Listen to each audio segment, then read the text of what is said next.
안녕하십니까. 자, 이번 시간에는 2021년 3회 전기설비 기술기준 및 판단기준 문제풀이 시작하도록 하겠습니다. 자, 81번 문제부터 진행하도록 할게요.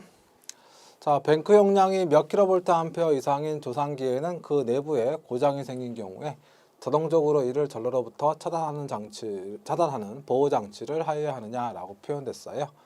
우리가 이제 기계기구 시설 보호 차원에서 발전기, 변압기, 그다음에 조상기 이 세 가지 형태를 이제 보호를 한다. 즉 문제가 있을 때 뭐 차단을 시키거나 경보 장치를 울리게 하거나 하는 형태로 이제 보호를 하거든요. 그때 이제 발전기의 경우는 무조건 차단 장치만 사용을 하게 됩니다. 그때 발전기에서 이제 어떤 상황일 때 차단 장치를 동작을 시키느냐. 우리가 이제 뭐 과전류나 과전압이 형성됐을 때 무조건 차단 장치 동작을 하게 되고요. 그다음에 발전기 용량과 발전기 종류에 따라서 이제 차단 장치를 또 적용 여부를 판단하게 돼요. 그때 이제 용량은 100, 500, 2000, 만 뭐 이렇게 이제 외워주시면 좋겠고, 100은 이제 풍차, 그죠? 500은 수차, 2000도 수차, 그 다음에 만은 발전기 내부 고장, 그 다음 1000kW 설정하게 되면, 그러니까 100, 500, 2000, 만까지는 킬로볼트 암페어 단위고, 1000kW 설정했을 땐 터빈 발전기 스러스트 베어링에 문제가 생겼을 때, 그렇죠? 그렇게 이제 여러분들이 좀 외워서 정리하시면 되겠고, 그 다음에 이제 변압기의 경우는 차단 장치와 그 다음에 이제 경보 장치를 동시에 사용을 하게 됩니다. 그래서 통상 이제 변압기의 경우는 용량이 큰 대용량 변압기, 그게 이제 1000kV 암페어 기준이거든요. 1000kV 암페어 이상이 되면은 무조건 이제 차단 장치가 동작을 하게 되는 거고, 1000kV 암페어 미만에서는 차단 장치 또는 경보 장치가 적용이 되는 것이고, 그다음 탄행식 변압기가 만약에 문제가 있다, 경보 장치가 적용이 된다. 그렇게 꼭 구분해서 좀 외워주시고요. 그다음 조상 설비다라고 하게 되면, 조상 설비에서는 이제 전력량 커패시터, 그죠? 그 다음에 블로 리액터, 얘네 둘은 정지기 타입으로 설정하는 거고, 그 다음 조상기는 따로 설정을 해서 나타내게 되는데, 얘는 이제 15000kV 이상의 용량에서 내부 고장 발생했을 때 차단 장치를 사용하게 됩니다. 차단 장치만 사용한다. 그때 이제 전력용 카패시터나 블로 리액터의 경우는 15000kV 기준을 잡아가지고 15000kV 미만 설정했다라고 하게 되면은 이제 과전류나 내부 고장만 고려하는 것이고, 15000kV 이상일 때는 과전류 내부 고장의 과전압까지 이제 검출을 해서 문제가 생겼을 때 차단 장치를 동작을 시킨다. 그래서 이걸 여러분들이 쫙 외워 주셔야 얘기가 진행이 가능하실 거예요. 따라 정답은 몇 번이요? 2번으로 설정하시면 되는 거죠. 그래서 81번은 뭐 이 정도 설정하시면 되겠습니다. 그래서 문제에서는 지금 조상기만 언급했지만 여러분들이 전체적인 정리를 하셔야 되는 상황이다. 그러니까 발전기 쪽, 그 다음에 변압기 쪽, 조상 설비 쪽 다 같이 진행을 해 주시는 거 잊지 마시기 바랍니다. 다음 82번 문제 보도록 하겠습니다. 자, 시가지에 시설하는 154kV 가공 전선로를 도로와 1차 접근 상태로 시설하는 경우 전선과 도로와의 이격거리는 몇 미터 이상이냐? 1차 접근 상태라는 거 챙겨주시고요. 시가지인가 밀집 지역이 되는 것이죠. 1차 접근 상태는 통상 3m 이상으로 많이 얘기가 되게 돼요. 그래서 35kV 기준 잡아서 이하일 때, 그 다음에 초과일 때, 이하일 때는 3m 이상, 3m 이상 이격을 시키면 되고, 초과가 되면은 3m 플러스 0.15의 단수를 적용한다. 이제 1차 접근 상태 설정했을 때 도로와 건조물과의 이격거리 또는 이제 그러니까 가공 전선로가 도로 또는 건조물과의 이격거리 설정하면 요 개념 설정이 되게 되죠. 그러면 이제 우리가 여기에서는 이제 뭐를요? 단수 적용을 꼭 찾아줘야 됩니다. 단수 적용이다라고 하게 되면 단수 N값은 지금 현재 기준 전압이 얼마예요? 35kV 기준 잡아서 얼마나 초과되느냐? 지금 문제에 제시한 건 154kV고 이렇게 35로 빼주고, 그다음 이걸 10으로 나누어서 설정하게 됩니다. 그래서 이제 계산을 하게 되면 얼마 되냐면 11.5가 나오게 돼요. 그럼 11.5니까 절상을 시켜서 단수를 12단수로 설정을 하는 것이죠. 그러면 여기에 해당하는 형태가 3m 플러스 0.15에 곱하기 12. 요 계산값이 이제 이격거리가 되는 거죠. 그래서 이격거리가 지금 설정이 되게 되면 얼마 된다? 4.8m가 되겠습니다. 정답은 2번 되겠네요. 그래서 82번 문제는 뭐 이와 같은 형태로 풀어주시면 되겠고, 여기서 이제 1차 접근 상태가 포인트가 되는 거죠. 그 다음에 이제 시가지라는 것도 꼭 좀 기억하시고요. 자, 다음 문제 갑니다. 83번 문제. 자, 가공연설로 지지물로 볼 수 없는 것은 지지물이다라고 하게 되면은, 자, 어느 지역 또는 어느 장소에 전선로를 설치를 하고자 합니다. 그때 전선을 바닥에 이렇게 깔아버리게 되면 사람들이 걸어다니면서 이제 밟기도 하고, 그죠? 그다음에 차량 같은 거 진행하는데 어려움이 생겨요. 그래서 얘를 어떻게 띄우는 거죠. 띄우기 위해서 이렇게 시설물을 만들게 되는데, 그래서 사람의 접촉의 우려를 줄여서 감전사고도 미연에 방지하고 등등의 목적으로 띄웁니다. 그때 사용되는 요게 지지물이에요.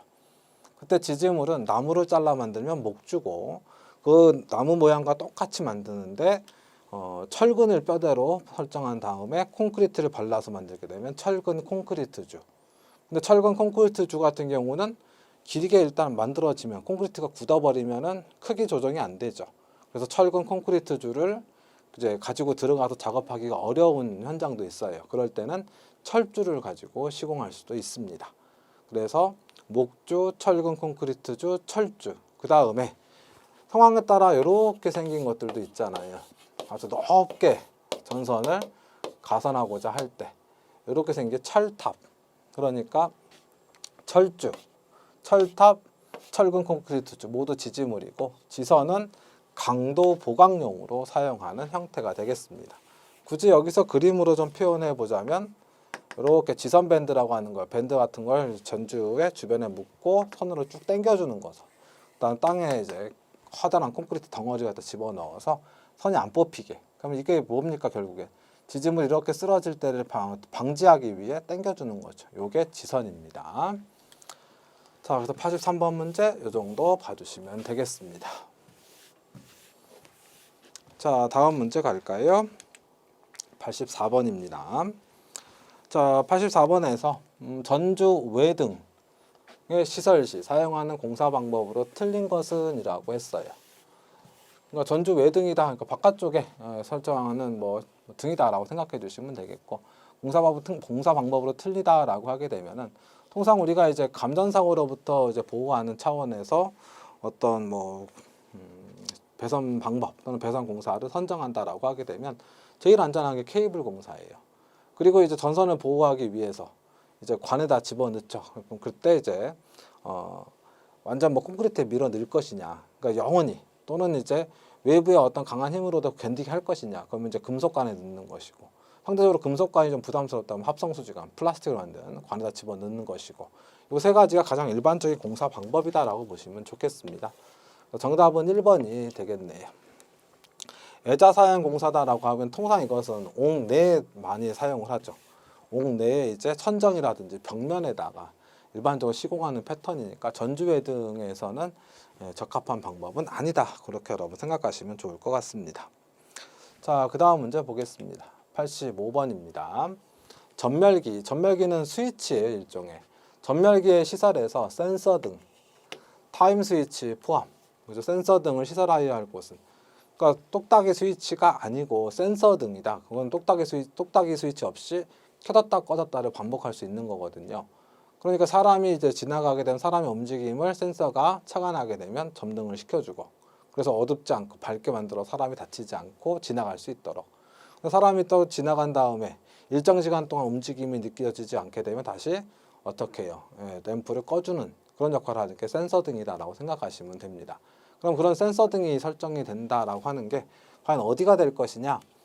공장, 사람들이 이제 뭐 위험한 기계기구를 가지고 작업을 하는데 그걸 뭐 사람이 움직임이 있다 없다 해서 뭐 켜졌다 꺼졌다 하면 꺼졌을 때 한번 다치면 안 되죠. 공장은 설치하면 안 되고요. 상점은 물건을 진열해야 돼요. 그래서 이제 구매자들이 왔을 때 계속 보면서 좋은 물건 또는 마음에 드는 물건 찾아야 되죠. 근데 센서등 갖다 껴버리면 계속 보기가 어려우니까. 사무실도 어떻죠? 계속 사람들이 일을 해야 되죠. 일의 능률이 오르려면 지속적인 어느 정도 일정한 시간이 필요합니다. 근데 그걸 센서등을 갖다 껴가지고 켰다 켰다 하면 안 되는 것이죠. 정답은 4번. 아파트 현관은요, 사람이 출입 시에만 잠시 이용하는 부분이 되겠습니다. 그래서 아파트 현관이나 주택의 현관, 그 다음에 이제 공공시설물이다라고 하게 되면 이제 뭐 법령 용어로 설정하게 되면 숙박업소 이렇게 표현이 되는데, 호텔이나 여관 같은 경우. 그래서 이제 사람들이 많이 이용하는 곳은 타임 스위치를 가지고 1분간 점등을 한다. 그죠? 그 다음에 이제 개인 공간인 주택인 아파트 같은 경우는 3분. 그것까지 같이 기억을 하셔야 돼요. 그래서 85번의 정답은 4번으로 설정해 주시면 되겠습니다. 다음 86번 문제 보도록 하죠. 네, 최대 사용 전압이 22,000V, 2차가 6,600V의 권선으로서 중성점 비접지식 전로에 접속하는 변압기의 특고 압축 절연 내력 시험 전압은 이라고 물어봤습니다.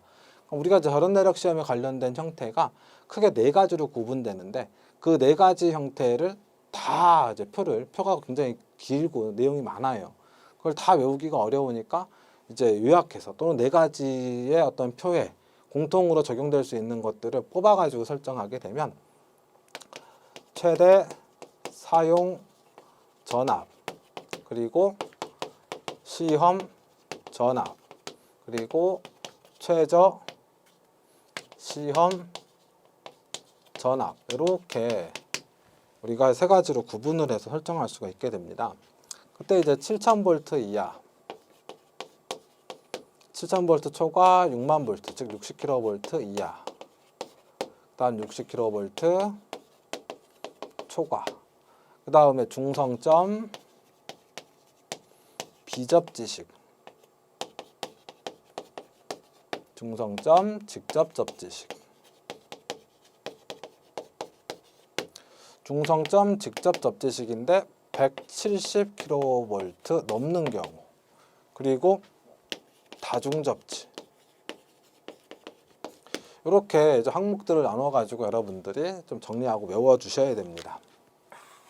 7,000V 이하에서 시험 전압은 1.5배, 7,000V 초과 60,000V 이하에서는 1.25배, 60,000V 초과가 되면은 1.1배.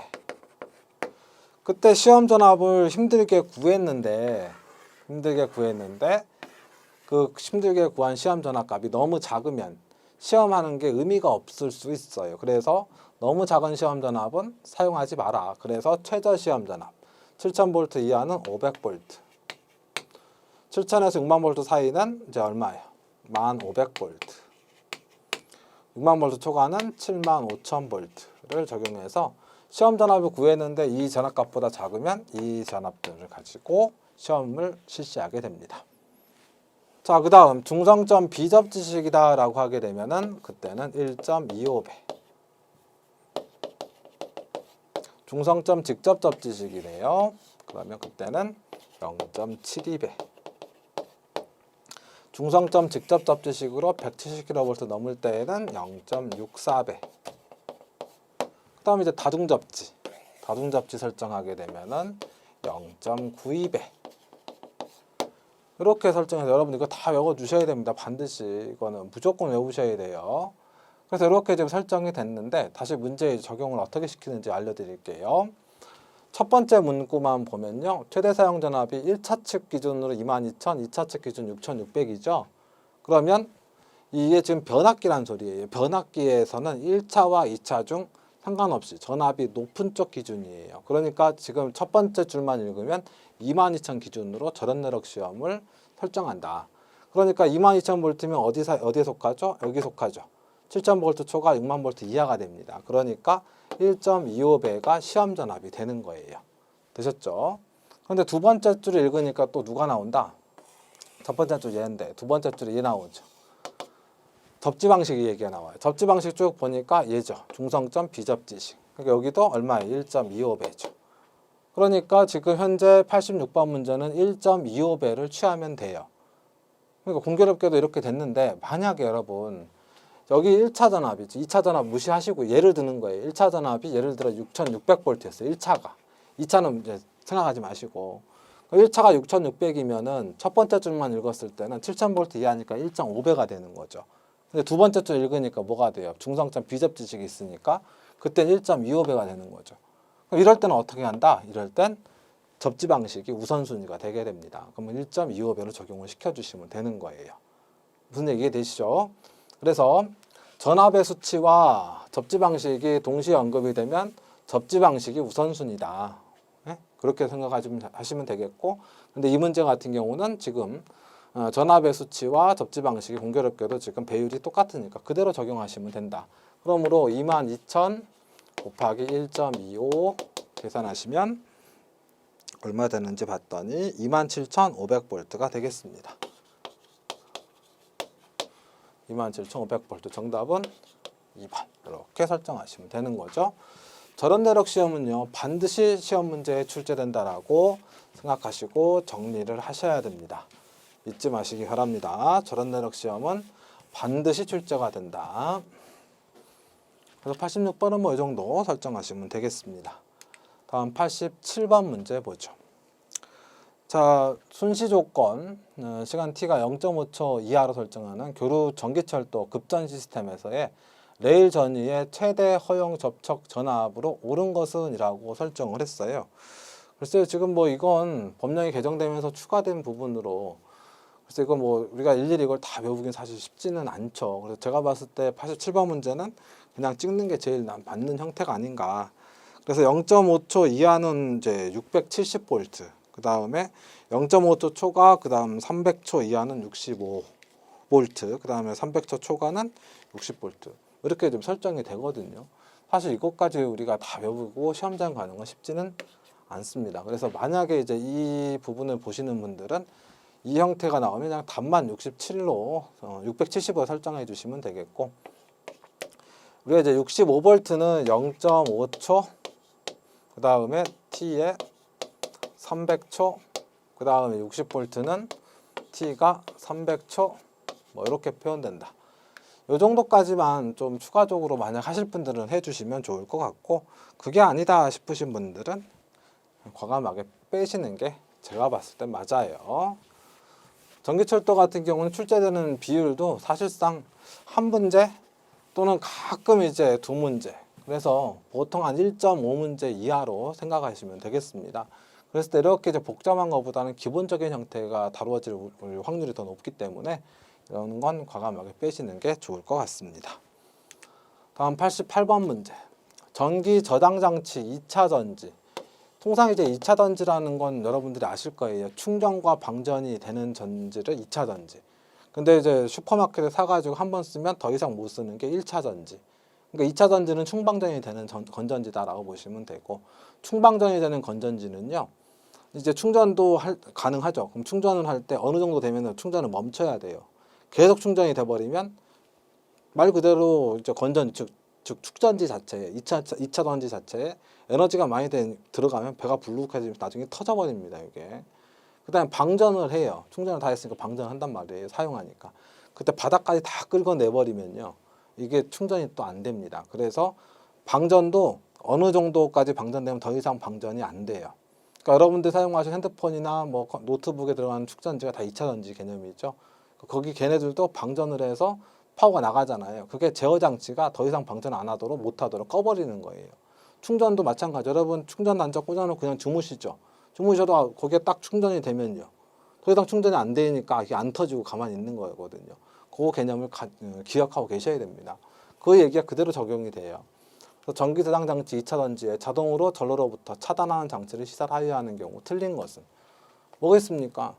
과전압이 되면 안 되죠. 그 다음에 과충전이 되면 또 안 돼요. 그 상태에서 온도가 또 올라간다. 여러분 핸드폰 만지고 사용하시는데 갑자기 핸드폰이 굉장히 뜨거워져요. 충전을 시키고 있을 때 어떻게 하시겠어요? 그때 충전 단자 뽑을 거 아니에요. 그 다음에 파워 끄겠죠. 그거랑 똑같이 생각하시면 됩니다.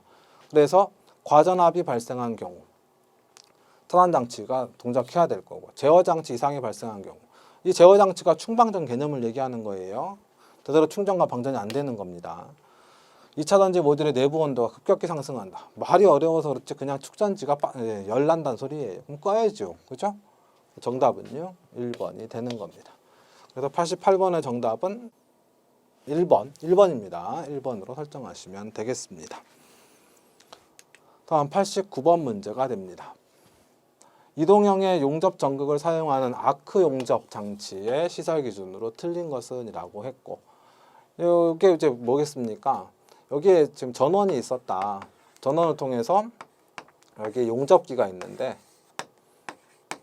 용접기의 전원이 즉 플러그가 콘센트에 갖다 꽂을 거 아니에요. 이제 그 상황이다 생각하시면 돼요. 그럼 이쪽에 철판 두 개가 있는데 이렇게 이 철판 두 개 이 부분에 용접을 하고자 합니다. 그럼 용접하는 사람이 한쪽에 이제 그 용접봉 길다란 걸 딱 집게 물리고 들고 올라가서 그래서 용접을 하는 거죠. 그때 한쪽 단자는 여기다 이렇게 물려놔요. 집게로. 그러면 어떤 상황이 되는 거예요? 여기서 불꽃이 팍 튀는데 그것은 전류가 흘러서 여기서 줄의 법칙으로 엄청난 열이 발생하고 전류가 이렇게 돌아가는 개념이거든요.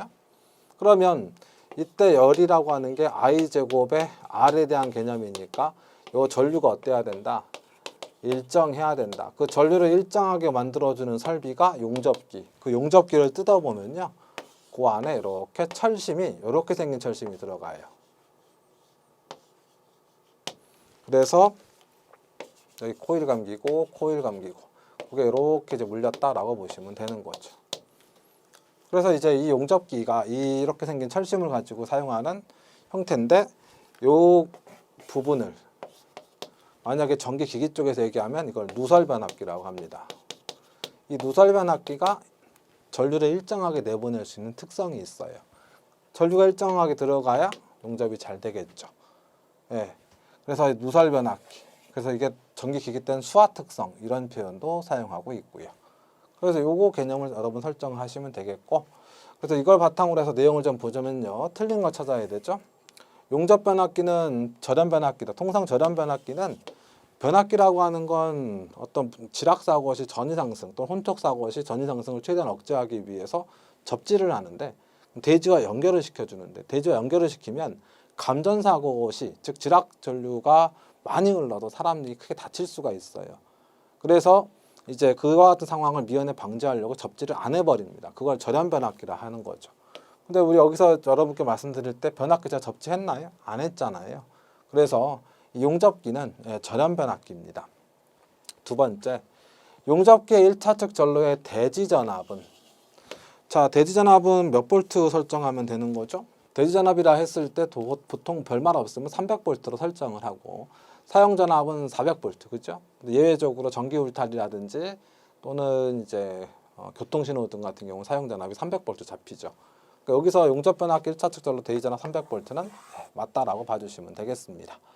그러니까 용접변압기 2차측 전로에는 용접변압기 가까운 곳에 쉽게 개폐할 수 있는 개폐기를 시설할 것.